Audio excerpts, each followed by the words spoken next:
Welcome to Subramani. One question which I want to ask you is, are you financially independent? And the question is, when will you know that you're financially independent? Of course, when you hit that 30x of your retirement expenses or 35x of your retirement expenses, depending on how conservative you are or how aggressive you are, you know that you have arrived at.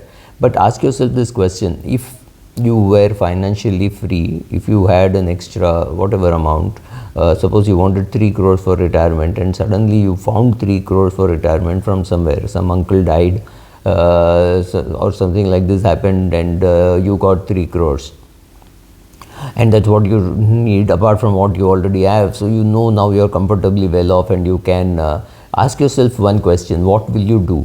Will you do the same job, or are you going to say, I will do the same job but I don't want to be in this company? I want to do the same job but with different friends, with different set of people, with different set of consumers, with different in a different geography, right? Ask yourself those questions and write it down. Sit and discuss with your spouse, whoever it is, right? I mean, discuss it with your children and ask yourself the truth, right? Is it really true? If I am financially free, will I do this, or am I just saying this because I know my financial freedom is far away? Because once you start writing down, once you start saying these things, then these things will reaffirm, and I think you should start doing it. Doesn't really matter. You don't have to wait for that particular day when you are financially free and do it. Maybe that will happen only at the age of 58, and now we are only 43. So don't wait for that particular day. Start behaving, start getting rid of the jobs which you don't want to do. I'm not getting into what you should be doing, what you should not be doing. There are some jobs which are very boring, right? When you get up in the morning, you make your bed, not because you love making your bed, but it is one of the things which you learn to do it yourself. Of course, you can outsource this. You can always have a servant who comes in at 7 o'clock to make your bed and things like that. I'm not getting into right wrong of that. But largely, there are a lot of things which we do which are boring. I mean, brushing your teeth is not very interesting. Taking bath may not be very interesting, but we all do it. So some boring jobs will never go out of our lives. But if you are in employment, there are some jobs, some work which is very boring. It is not to say that that work is not there for everybody. Everybody has to have the similar kind of thing. Like if you are very clear about being not abusing the environment, then you use your own mug to have your tea or coffee.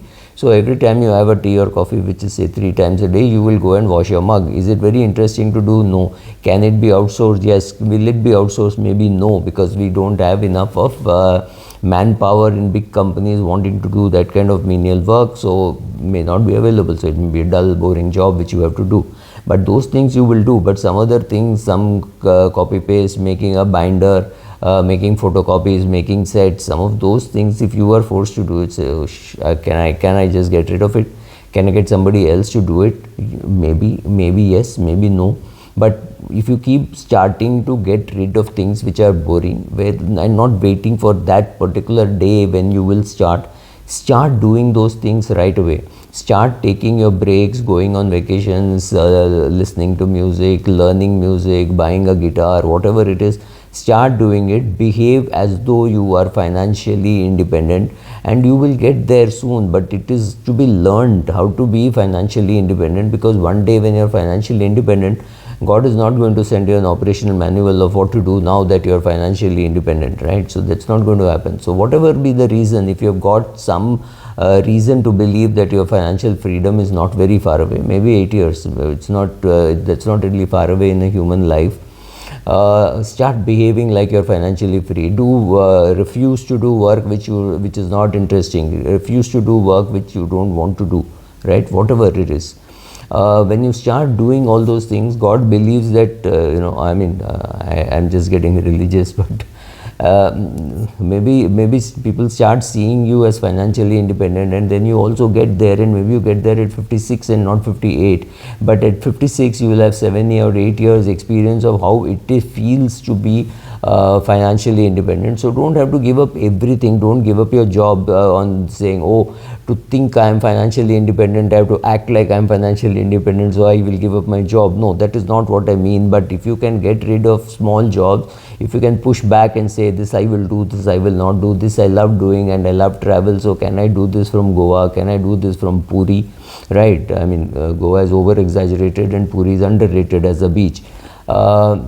So just those two examples which came to my mind. So start behaving like you are financially free, and then when you get financially free, you will be trained to be financially free. Thank you.